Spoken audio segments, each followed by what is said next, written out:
सन्माननीय मंच, खरं म्हणजे मला वेळ नाही. आता ऑनलाईन मीटिंग संपवून कसं बसं जेवण करून मी आता पुन्हा तिथे दसरा मैदानावर सांस्कृतिक कार्यक्रम सुरू आहे. तिथे सकाळी 10 ते रात्री 10 पर्यंत ड्युटी आहे. असो, भाग झाला तर ज्या आरक्षण संवाद महासभेसाठी आपण जमलं, सर्वांचं अभिनंदन आहे. उशिरा का होईना 73 वर्षाच्या कालावधीमध्ये आपण या विषयावर चर्चा करत आहोत. याच्यासारखा सौभाग्याचा दिवस नाहीच. आपण इथे बघता आहात स्थापना दिनांक 21 रजिस्ट्रेशन 2022. या 73 वर्षामध्येही या आपल्या समाजाच्या विकासासाठी म्हणा किंवा मग ते घरकुल असेल की आता सगळे आपण त्याविषयी निगडीत आहात. याच्यावर चर्चा झाल्या नाही असा विषय नाही आहे. परंतु खऱ्या अर्थानं जी दिशा मिळायला पाहिजे ती मिळाली नाही किंवा आपण संघटित झालो नाही. आता काल परवा आपण सगळ्यांना माहित आहे, त्या विषयात जास्त बोलणार नाही, परंतु तो विषय याच्यासाठी घेतो आम्ही. मनोज जरांगे नावाचा पाटील माणूस आज उपोषणावर बसतो आहे. त्यांचा समाज आपल्यासारखा शेऱ्या मेंढरासारखा नाही आहे, हे मान्य आहे आपल्याला. त्यांच्यापेक्षा टोपलाभर त्यांच्या समाजाचे आमदार खासदार मंत्री आहेत. त्यांना अशा सभा घेण्याची किंवा आंदोलन करण्याची गरज नाही आहे. हा झाला त्यांचा विषय. आपण 73 वर्षामध्ये आज कुठेतरी एकत्र आलेलो आहोत. याच्यामध्येही आता मी मागच्या वर्षापासून बघतो आहोत, वाईट मानून घेऊ नका. आताच आमच्या लाखणीचे अध्यक्ष महोदय बोलून गेले की आम्ही जेव्हा ग्रुप स्तरावर जातो काम करायला तेव्हा ह्या समस्या समाजाबद्दल येतात. आम्हाला राहायला घर नाही. तर हे 22-23 पासूनच ही समस्या नाही आहे मित्रांनो, बरोबर आहे. आपल्याला काम करताना त्या स्तरावर खूप समस्या आहेत. त्याच्यावर मी जास्त चर्चा करणार नाही. आपण सगळ्या समस्यांशी परिचित आहोत. मला आता सगळ्या दोन्ही जिल्ह्याच्या तालुक्यामध्ये काम करणाऱ्या सगळ्या बांधवांना एक विनंती आहे. तुम्हाला जेव्हा केव्हा वेळ मिळाली, 1-2 लोक तुमच्या तालुका स्तरावर तुम्हाला माहीत असलेले जेवढेही ऑफिस आहेत, सरकारी असतील निमसरकारी असतील, जेवढे ऑफिस आहेत, त्या ठिकाणी पहिल्यांदा आपल्या समाजातून जे आज यशो आरामात जगत आहेत त्यांचा धडा आधी घ्या असं मला वाटते. आपण आहोतच, त्या खालच्या दर्जासाठी काम करतो आहोत. आज जिथे 1-2 लोक सोडलं तर ते आपल्या घरी निवांत आहेत, कारण की त्यांना कोणी डबल इंजिन आहे, कोणाचा सिंगल इंजिन आहे, त्याला आता दुसरा डबा जुळलेला आहे, ते आरामात आहे. त्यांना समाजासाठी देणं घेणं नाही. तर माझी आपल्याला विनंती आहे, हे घरकुलासाठी कामं असतील, आरक्षणासाठी कामं असतील, ह्या सगळ्या जनजागृती असेल, ह्या सगळ्या करा.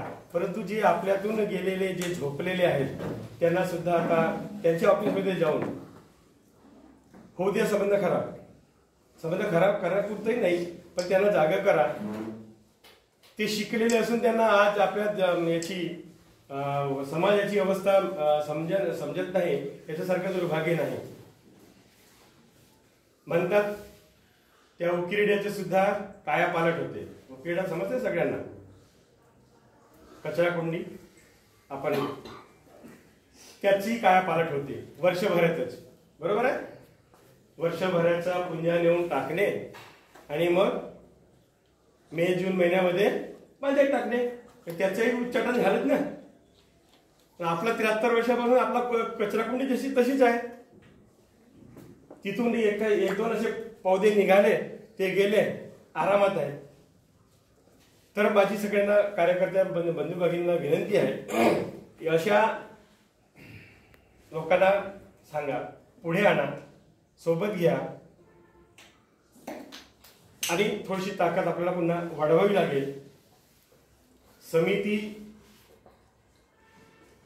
ही आपल्या कोणत्या विचारधारेवर तयार केलेली आहे याचंही मी जास्त विवेचन करणार नाही की सन्माननीय डॉक्टर दुधपचार्य साहेबांकडे काही डॉक्युमेंट्स मिळालेले आहेत, त्याच्यावर चर्चा झालेल्या आहेत आपल्या, त्या आधारावर आपण ही समिती स्थापन केली आहे. ही कुठलीही संघटनेला, सामाजिक संघटनेला मी नाव घेणार नाही, संघटना आहेत आपल्या, कुठल्याही संघटनेला विरोध करून किंवा त्यांच्या कामात व्यत्यय आणून किंवा आम्ही आता पुढे जाऊ अशातला या समितीचा कुठलाही भाग नाही किंवा विषय नाही. जे 73 वर्षामध्ये आपल्याला माहित नव्हते की आपलं खरंच अस्तित्व काय आहे, आपण अज्ञानामुळे ते आपलं खरं अस्तित्व, आपलं खरं हक्क गमावून बसलो आहोत, त्याच्यासाठी ही समिती आहे.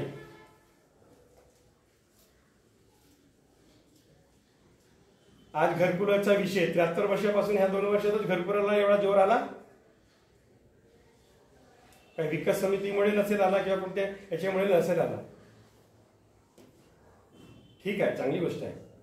आमच्या समाजाकडे आजही माळ रानामध्ये शेत नाही, राहायला घर नाही अवस्था आहे, तरी आमचा समाज हा फक्त दिवसभर काम करून संध्याकाळी मिळालं तर ठीक जेवायला, नाहीतर थोडीशी झोप लागेपर्यंत पाणी पिऊन अशा पद्धतीची अवस्था आहे. आज ज्या वनगंगेच्या तीरावर राहून झोपड्या बांधून त्या वनगंगेच्या पाण्यामधल्या गोड्या माशांचा मासेमारी करून उदरनिर्वाह चालवता आज तेही शासनाने बंद केलेलं आहे. मित्र लक्षात घ्या, त्याला जोडधंदा डांगरवाड्या होत्या, तेही बंद झालेले आहे. मग कुठला व्यवसाय आता तुम्हाला सरकारने जे कुटुंब याचा कोणी विचार केलेला आहे? नाही केलेला. ठीक आहे, घरकुलाला घर मिळेल, हव्यानं पोट भरणार आहे. भंडारा जिल्हा आपला तलावाच्या जिल्हा म्हणून ओळखला जातो. आज तुमचे तलाव नामशेष होत आहेत. मोठ्या धनाढ्य लोकांना त्यांना लीजवर दिल्या जात आहे आणि आमच्याकडून मासेमारी करण्यात जात आहे. आम्ही मालक नौकर झालो आणि ज्यांना त्याच्याबद्दल काही समजत नाही ते आज मालक झाले आणि आपण पोटासाठी त्यांच्या गुलामगिरी करतो. आज ह्या लोहारा काय म्हणतात त्याला, हा जवाहरनगर लोहारा हा तिकडे नाव चालते आहे, राजुरीला जाता येतात. तिथे एक वेगळ्या आपल्या समाजाचे 2-3 मुलं, 2-2, 4 मुलं त्याची नाव ते चालवतात, उदरनिर्वाह करतात. ठेकेदार वेगळा आहे, त्याच्या गळ्यामध्ये एक बॅग राहते, तो फक्त पैसे जमा करतो. यांना काय दिवस भरायचे 150-200 रुपये देत असेल. काम कोणाचं आहे, रिस्क कोणाची आहे. पण अजूनही आमची बांधव पाण्यामध्ये, इतक्या पाण्यामध्ये जाऊन लासा काढून आले, काय करून आले, पण त्याचा डॉक्युमेंटेशन नाही आमचे. आम्ही एवढे शौर्याचे कामं करतो, याचं डॉक्युमेंटेशन नाही. आम्ही फक्त पोटासाठी करतो आहोत, झालं. आमच्यासारखे शिकलेले झाले, विसरून गेला समाज तो. कुठं होता वैनगंगेचा किनारा आणि कुठं आता ते सगळं विसरलं.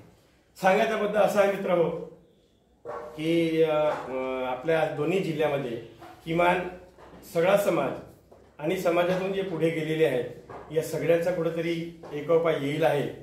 याच्यासाठी आपल्याला थोडासा प्रयत्न करायचे आहे आणि आपण आता उघडात मान घातलेलीच आहे. दणके आपल्याला सहन करण्याची आता तयारी ठेवायची आहे.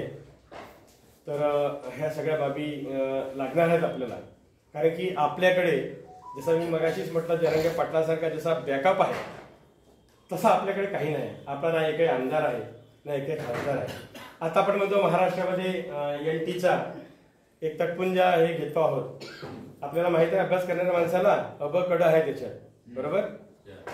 ज्या ब मध्ये आपण आहोत तिथं 2.5% आहे. ड मध्ये एकच जात आहे, वंजारी एकच जात आहे. त्यांना 3.5%.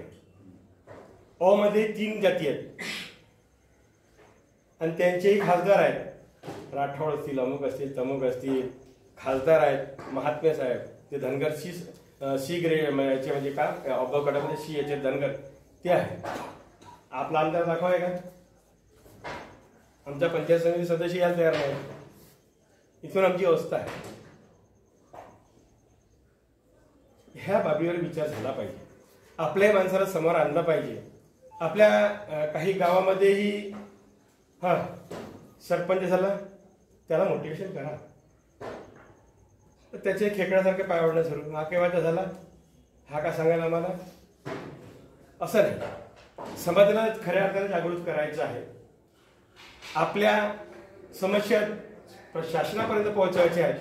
तर त्या शेंबड्या सरपंचाला सुद्धा आपल्याला सोबत घेऊन, तो कसाही असेल त्याला सोबत घेऊन आपल्याला जायचं आहे.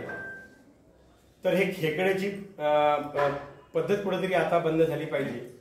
आणि जे खरंच लाभार्थी आहेत, मी आता आरक्षणाबद्दल बोलत नाही, म्हणजे आता काय चाचर साहेबांना सांगितलं आम्ही लाखनी स्तरावर काम करतो आणि या समितीला सगळ्यात मोठा काय म्हणतात त्याला टेकुलान उभा राहण्याचं काम केलं असेल तर खरंच अभिनंदनास पात्र आहेत. लाखनी आणि लाखांवरची चमू सगळी आहे. तर ह्याही बाबीकडे गांभीर्याने थोडसे लक्षात घ्या. माझ्याकडे खरंच बोलायचं भरपूर होतं, पण फोन येत आहेत, मेसेज आहेत. मी आपली रजा घेतो, क्षमा मागतो आणि मला 2 मिनिटं आपण ऐकून घेतला त्याबद्दल मी सगळ्यांचं अभिनंदन करतो. धन्यवाद. धन्यवाद गोयल सर. आपण आपल्या व्याख्यानामधून जे म्हटले आहे की जो आपला समाज आहे जो जागृत झालेला नाही त्यांना जागृत करा, जे झोपलेले आहेत त्यांना जागवा. खरं आहे सर, जे झोपले असतील त्यांना जागवता येईल, परंतु जे झोपेचे सोंग केलेले असतील त्यांना मात्र जागवता येणं शक्य नाही. 71-72 वर्षापर्यंत आपण झोपलेलो होतो, परंतु त्यानंतर काही एका अभ्यासू माननीय डॉक्टर दुप्पदार सरांनी आम्हाला जागवलं, आम्हाला दिशा दिली. आम्ही झोपेचे सोंग केलेलं नव्हतं, आम्ही जागलो. कारण की आम्ही केवळ झोपलेलो होतो, आम्ही जागलो आणि त्या जागल्या झाल्यामुळे आपण आहे अखिल देव समाज विकास समिती जी स्थापन झाली ती जागे झाल्यानंतर झाली. स्थापन आहे 22 जून 2021ला, कारण आम्ही झोपेचे सोंग घेतलेलो नव्हतो. तर म्हणायचं एवढंच आहे की झोपेचे सोंग केलेल्या लोकांना आपल्याला जागवता येत नाही. असो, त्यानंतर मी पाचारण करतो आहे गोपालजी मांढरे, सचिव अखिल देव समाज विकास समिती लाखांदूर यांनी आपले 2 शब्द व्यक्त करावे.